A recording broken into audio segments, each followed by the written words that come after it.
¿Cómo lo puedo complicar un poquito más? Con lo que les hablaba de que nosotros al comienzo asumíamos que en el momento de la inflexión y el momento en el que yo estoy siendo infeccioso, eso era un periodo chiquitico, y que yo además sabía en ese momento que usted está infectado. Eso en la vida real no pasa en las enfermedades, ¿sí, señora? Entonces, ¿qué pasa? Si yo tengo el momento de la infección aquí con respecto al tiempo, voy a tener un periodo de incubación y en este momento voy a sentir los síntomas, ¿sí? Pero antes de este momento en el que yo siento síntomas, yo ya estoy infectando a la gente, ¿sí? Tengo un periodo de latencia y un periodo en el que yo infecto gente. Entonces, este periodo yo lo había omitido. Este periodo yo lo puedo agregar al CIR. Se me va a complicar el CIR. Entonces, yo lo puedo complicar tanto como yo quiera. Y evidentemente uno busca no complicarse mucho la vida. Pero lo suficiente para que la respuesta le dé lo que uno está buscando, ¿sí? Entonces, hay una frase de Paul Anderson que dice que nunca he visto un problema, por complicado que sea, que visto de la manera adecuada no se vuelva más complicado. Y eso es una realidad en matemáticas. Él es un físico de origen escandinavo, danés, pero es estadounidense y hizo muchos libros de ciencia ficción. Yo no lo conocía, no sé si ustedes lo conocen, pero esta frase es muy famosa y él es polano. ¿La frase? Claro. Igual esto ustedes se los van a subir a, no sé, Moodle, ¿es lo que tienen? Sí. Esto se los va a subir Edgar. Y se lo doy hoy a Edgar. Y entonces, con esta frase voy a terminar los modelos estos del CID. ¿Tienen preguntas de CID? ¿De qué es un modelo? ¿Sí les quedó clara esa noción? Y no voy a preguntar si los motivé porque de pronto me frustro. Pero la idea es que ustedes vean qué es un modelo, para qué me sirve y por qué sería chévere estudiar las derivadas. ¿Y para qué sirven las herramientas matemáticas? No es que uno viva en un mundo aparte en el que no aplique nada de lo que ustedes vieron en el colegio. ¿Listo? Listo. Entonces, ya vimos los objetivos, ya vimos el modelo CIR, nos queda tiempo, entonces vamos a ver los modelos de redes epidemiológicas. Entonces, ¿qué pasó? ¿Cuál fue mi primera suposición en el modelo en CIR? Estos modelos se llaman unos modelos compartimentales, por ejemplo el CIR, que asumen que la población está bien mezclada, ¿se acuerdan? Yo asumía que me daba lo mismo contagiarme gripa de ti que de la persona que está en el fondo. Pero eso no es verdad, evidentemente ella me lo va a poder pagar más rápido, porque está bien, entonces estornuda y la pega. En cambio, si está por allá lejos, pues menos, ¿sí? Eso es una realidad. Para completar lo que yo les decía, si yo me monto en Transmilenio, claro, tengo una cantidad de gente con la que yo me estoy montando, pero si yo tengo carro, yo voy de mi casa a la universidad, que es en la sede norte, y me devuelvo. De vez en cuando saldré con un cierto grupo de amigos, entonces esa es mi red social. Pero si yo me salgo de esa red social, no es equiparable a la cantidad de veces que yo los voy a ver a ustedes o a la cantidad de veces que yo voy al centro, ¿sí? Y entonces cuando yo vengo acá, vengo y transmito, entonces va a haber una conexión con ustedes. Entonces eso es lo que hacemos en estas redes, de ahí viene el nombre de red social, o red eléctrica, es porque es así. Uno tiene unas personas, entonces este es nuestro bien mezclado. El del centro, fíjese que está conectado con este, con este, con este, con este y con este. Y este de aquí, ¿con quién está conectado? Con este, con este, con este me lo conecta con este y este me lo conecta con este, ¿sí? Un poquito complicado de pintar y por eso solo le pusimos 6 personajes. Pero entonces, esto quiere decir que todos nos conectamos con todos, entonces la probabilidad que yo le pase, si este le pase la gripa a cualquiera, va a ser exactamente la misma porque se vio con todos en el día. Pero eso no pasa, eso en la vida real no pasa. Nomás miren ustedes sus amigos en Facebook, van y se meten a otro y tienen 2 en común. Evidentemente no tienen los mismos lazos, pero al tener 2 en común ya están conectados. Esa persona les puede pasar la gripa si se encuentran con ellos en esta semana, ¿sí? Y ustedes a su vez a su red de amigos o a su red de compañeros. Entonces, en el caso general, obviamente, ¿es esto razonable? No, asumir que estamos bien mezclados no es razonable. Y de todas formas, es un modelo muy bueno. ¿Vieron que se aproxima bastante? Pero entonces yo tengo que estar en un internado, tengo que estar en una peste, que es una cosa que se propaga en una ciudad. Entonces, vamos a ver qué pasa, porfa. Un poquito de silencio, ¿sí? ¿Qué pasa con las redes más complejas? ¿Qué pasa si esta es mi red y esta es la red de este personaje y este se conecta con este? ¿Sí? Entonces, primero vamos a ver cómo se relacionan las personas entre sí. Entonces, a mí me parece durísima esta gráfica. Por lo general, mis ejemplos son en criptografía, entonces no tengo nada que ver con las epidemias y esto me pareció durísimo leerme estos artículos sobre esto. Les dicen que esto es una gráfica que sacamos de este artículo que lo pueden consultar acá. Archive es una base de datos de artículos, ustedes ponen este número y lo encuentran. Y esa es la cantidad de personas. Entonces, los cuadraditos son las personas que entrevistaron los médicos, que utilizaron drogas y se contagiaron de alguna enfermedad. Y le preguntaron con quién habían compartido la jeringa. Y el personaje contestó que con todas las bolitas, hágame el favor. Entonces, se contagió y compartió con todos estos, que además estos dos son amigos, entonces estos dos compartieron jeringa en algún momento. Este sí es el peor de todos. Este compartió con Raimundo y todo el mundo la jeringa. Entonces, los que hablaron fueron los cuadraditos. Este, por ejemplo, compartió con un mundo de gente, entre ellos los que estaban infectados, y aparte con este, o sea que es muy probable que se la hayan pasado y que este la haya pasado, ¿sí? Entonces, una opción de red es ir y decir, bueno, listo, ¿qué pasó? Yo me voy y me meto a un barrio en un gang de niños problema y les digo, bueno, listo, ¿qué fue lo que pasó acá? Entonces, ¿usted qué le pasó? Pero la gente no habla, y peor si es de transmisión sexual. Si esta persona está casada, no viene a contar para dónde se fue de fiesta. Eso no pasa. Entonces, primero, no es fiable la fuente. Segundo, si fuera fiable y el tipo cuenta todo lo que hizo, es un trabajo supremamente complicado de ir y preguntarle, o sea, este fue y habló, entonces a mí me toca ir al barrio y preguntarle a este con quién compartió jeringa. Y eso es un trabajo extenuante que al final no va a ser realista, porque a mí quién me dice que esta gente sí me dijo la verdad, y que es una red supremamente complicada, y que obviamente depende si esto es en el barrio, no sé, en el Cartucho, o si esto es en Rosales, porque va a cambiar, porque la gente también cambia sus jeringas, tampoco se las hace, pero tienen modos distintos de hacer sus fiestas y sus cosas. Entonces yo no puedo generalizar esto. Si yo me voy a Bombay y miro a ver cómo funciona, la cosa funciona completamente distinto, ellos viven de otra forma distinta a la nuestra. Entonces no es generalizable. Entonces, matemáticamente, o sea, esto es interesantísimo desde el punto de vista sociológico y psicológico, pero desde el punto de vista matemático y para ver epidemiología, esto no me ayuda, es una red compleja y fuera de todo no es generalizable. Y con un trabajo extenuante, entonces, ¿para qué lo hago? Entonces, la pregunta es, quiero hacer redes que se parezcan más a una cosa más sencilla y que yo pueda estudiar. Y que me permitan hacer lo mismo que en el modelo SIR.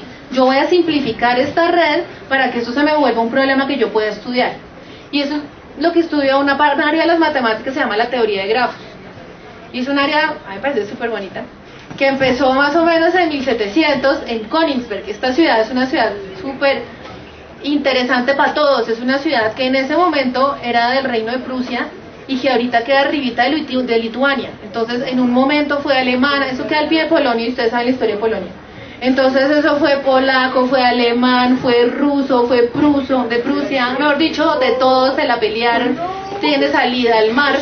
Entonces, y fuera todo tiene este río que se llama Pregel, que pasa por todas partes. Entonces, aquí nació Kant, por aquí pasó Euler, por aquí pasaron una gran cantidad de matemáticos, físicos, filósofos, economistas, una vaina importantísima. Entonces, esta ciudad era súper interesante y era un poco como el San Petersburgo, que era muy interesante. Entonces, de aquí nació el problema en 1700 de los 7 puentes del río Pregel de Königsberg, que ahora se llama Kaliningrado porque se lo cambiaron los rusos después de la Segunda Guerra Mundial. Entonces, estos son los puentes, esta es mi ciudad, y el río pasa y me hace estos 4 pedazos de tierra, este de acá, el del fondo y estos 2. Y tengo 7 puentes, 1, 2, 3, 4, 5, 6 y 7, ¿sí los ven? Y se los cuento porque fue el pasatiempo de los matemáticos de 1700. Es chévere saber qué hacían los matemáticos en esa época, ¿sí? Entonces, la idea es, me paro acá, es posible volver a este mismo punto, volver a este mismo punto, acá, o en cualquier parte que yo me pare, me puedo parar acá, acá, donde yo me pare. Yo quiero cruzar los 7 puentes una única vez, y quiero volver al puesto, de donde salí. Entonces, si salgo de la ciudad, quiero volver a la ciudad, me fui de paseo, pero no quiero repetir puente porque ya lo conocí. Entonces, no quiero pasar por el mismo puente. ¿Cómo hago?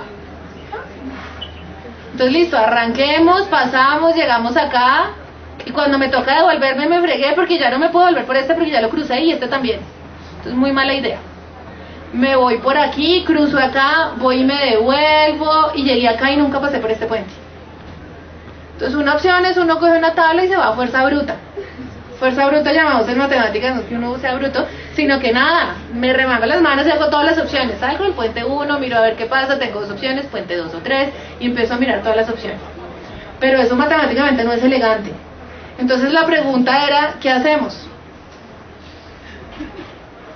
Bueno, no tenemos todo el tiempo del mundo, entonces voy a seguir adelante, voy a decir listo. En 1736, o sea, después de bastante tiempo, Euler, que no sé si han oído hablar de él, es uno de los grandes matemáticos. Entonces, él lo resolvió utilizando la teoría de grafos. Entonces, considera el primer resultado de teoría de grafos aplicado. Pues obviamente se aplicaba a un juego entre la gente y eso no se aplicó mucho. Entonces, ¿qué hacemos? Ya les voy a explicar qué es teoría de grafos. Otras de sus grandes aplicaciones son las leyes de Kirchhoff o de Kirchhoff, que ustedes me imagino que las habrán visto en física, segurísimo, eso salió de líquido. En mi época, o sea, eso se tiene que seguir viendo. En 1847 este señor, Gustav Kirchhoff, nos hizo el favor de saber cuáles eran las leyes de corriente y de voltaje. ¿Se acuerdan en las redes eléctricas que uno veía en el colegio? Entonces, que uno, en un nodo, toda la suma de las corrientes que entraban y salían eran nulas, y que la suma de los voltajes tenía que ser igual a la misma de la fuente generadora, ¿se acuerdan? Entonces, estas leyes se demostraron con teoría de grafos, y fue la primera aplicación de teoría de grafos en ingeniería. Pero ya estamos en 1847, o sea, 100 años después de Euler, ¿sí? Listo.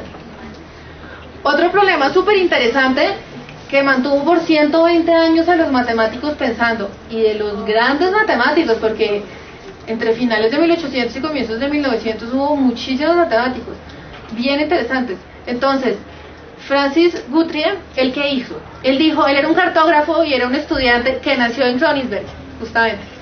Y entonces en 1852 él dijo, bueno, yo tengo que pintar un mapa, ¿cuántos colores necesito? Entonces ya se sabía que con 3 no, y ya se sabía que con 5 se podía. Cualquier mapa que usted coja lo puede pintar con 5 colores. Coja 5 colores, cualquier mapa. Y el mapa puede ser el mapa mundi, pero puede ser una obra de Picasso, pues.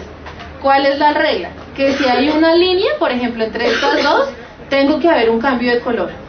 Pero si solamente se tocan en un punto, como aquí estos dos países, yo puedo mantener el mismo color, porque solamente se me tocan en un punto y nadie los va a confundir, ¿sí? Entonces, bajo esta norma, yo puedo pintar un mapa con solo 4 colores, y se demoraron 124 años contestando la pregunta. Y la contestaron con computadores en 1976, estos dos americanos, que son Apple y Hanken, y obviamente este problema fue problema abierto. Imagínense, 120 años. En matemáticas uno empieza, ¿a quién le interesa? Y después empiezan, les doy esta botella de vino al que la logre. Después, ay, bueno, le doy 100 euros. Y entonces eso empieza a crecer, porque hay gente que de verdad está psicoseada con el problema. Entonces, y empieza a ver, y fuera todo esto está la búsqueda de la fama, de quién se puede resolver ese problema. Y entonces ellos resolvieron y dijeron, sí se puede pintar. Por ejemplo, aquí les puse la pintura del mapa mundi, pero si ustedes ponen problema de los 4 colores o el mapa de los 4 colores, van a ver una cantidad de pinturas distintas, estilo Picasso, y eso pintado con solo 4 colores en los cuales no se pinta. Entonces obviamente eso tiene que haber una ley de cómo pintarla, porque si uno arranca con cualquiera y al final por aquí ya pintó todos estos chiquiticos y aquí la embarra, tristísimo, ¿sí? Entonces hay que ver en qué orden hacerlo. Y eso también se hace con teoría de grafos.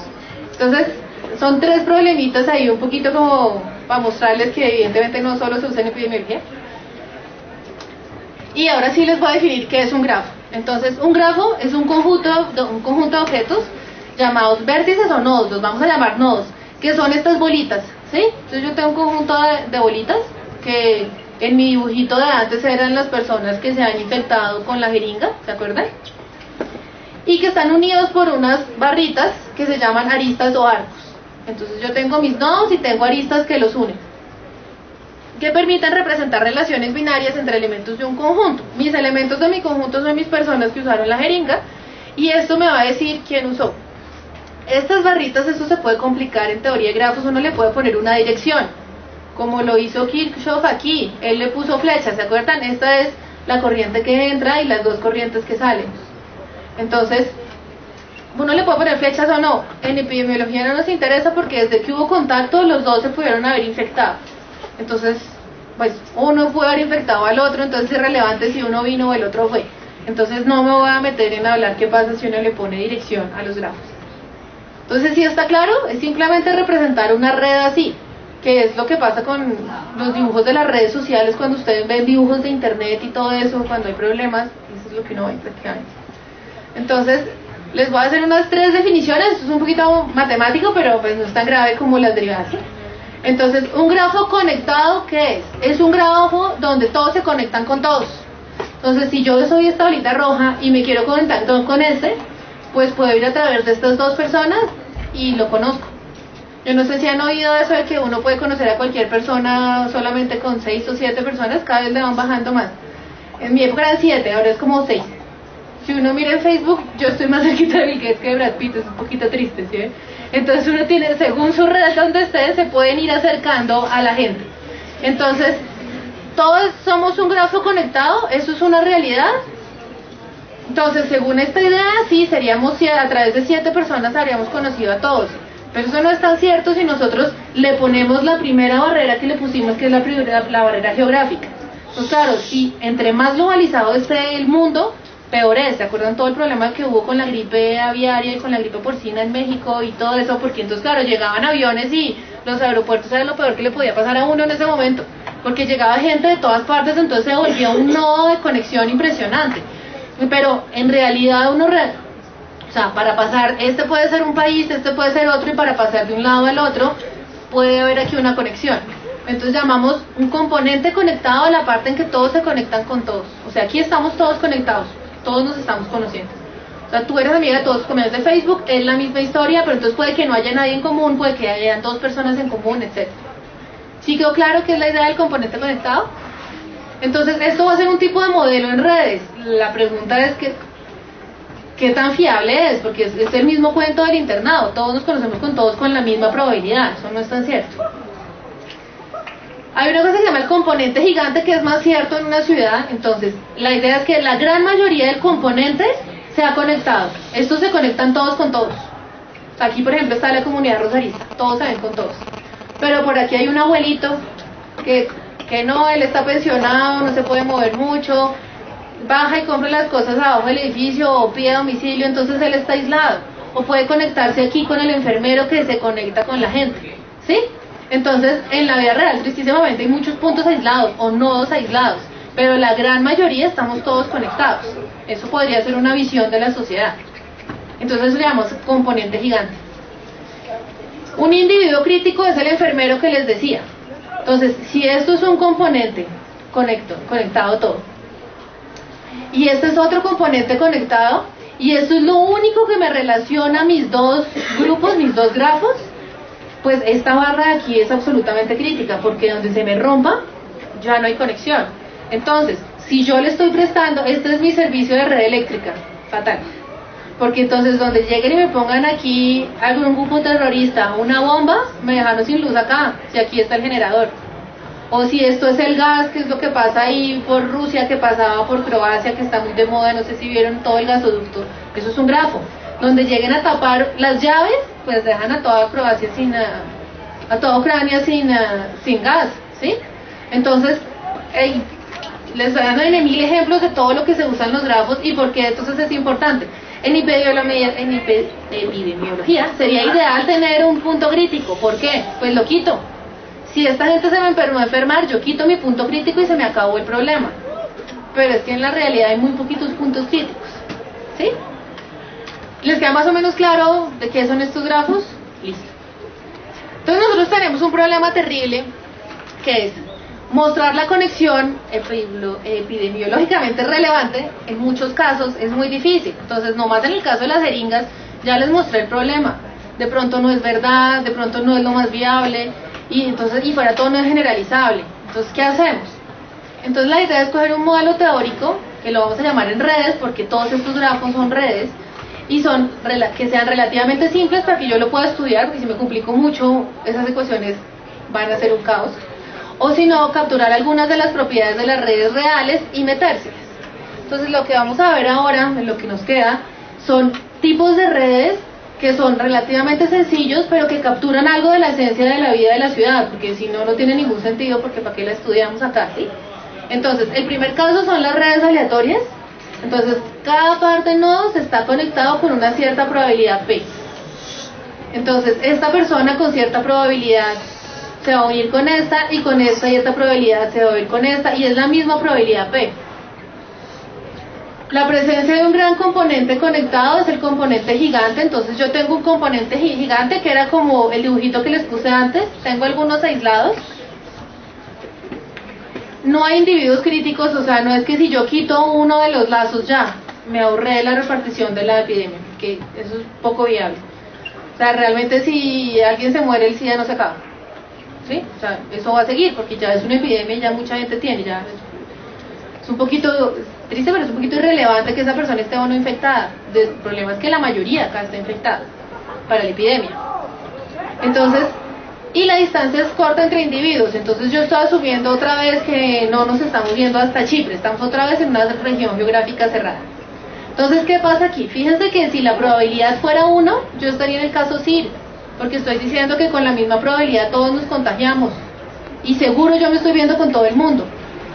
Entonces, si la probabilidad es 1, estoy en el caso CIR tal cual.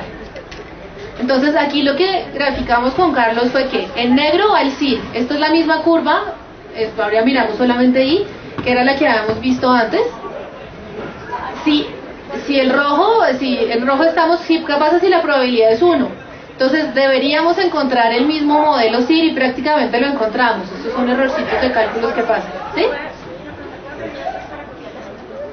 Claro, pero tú vas a tener esas diapositivas. ¿Tienen preguntas mientras tanto?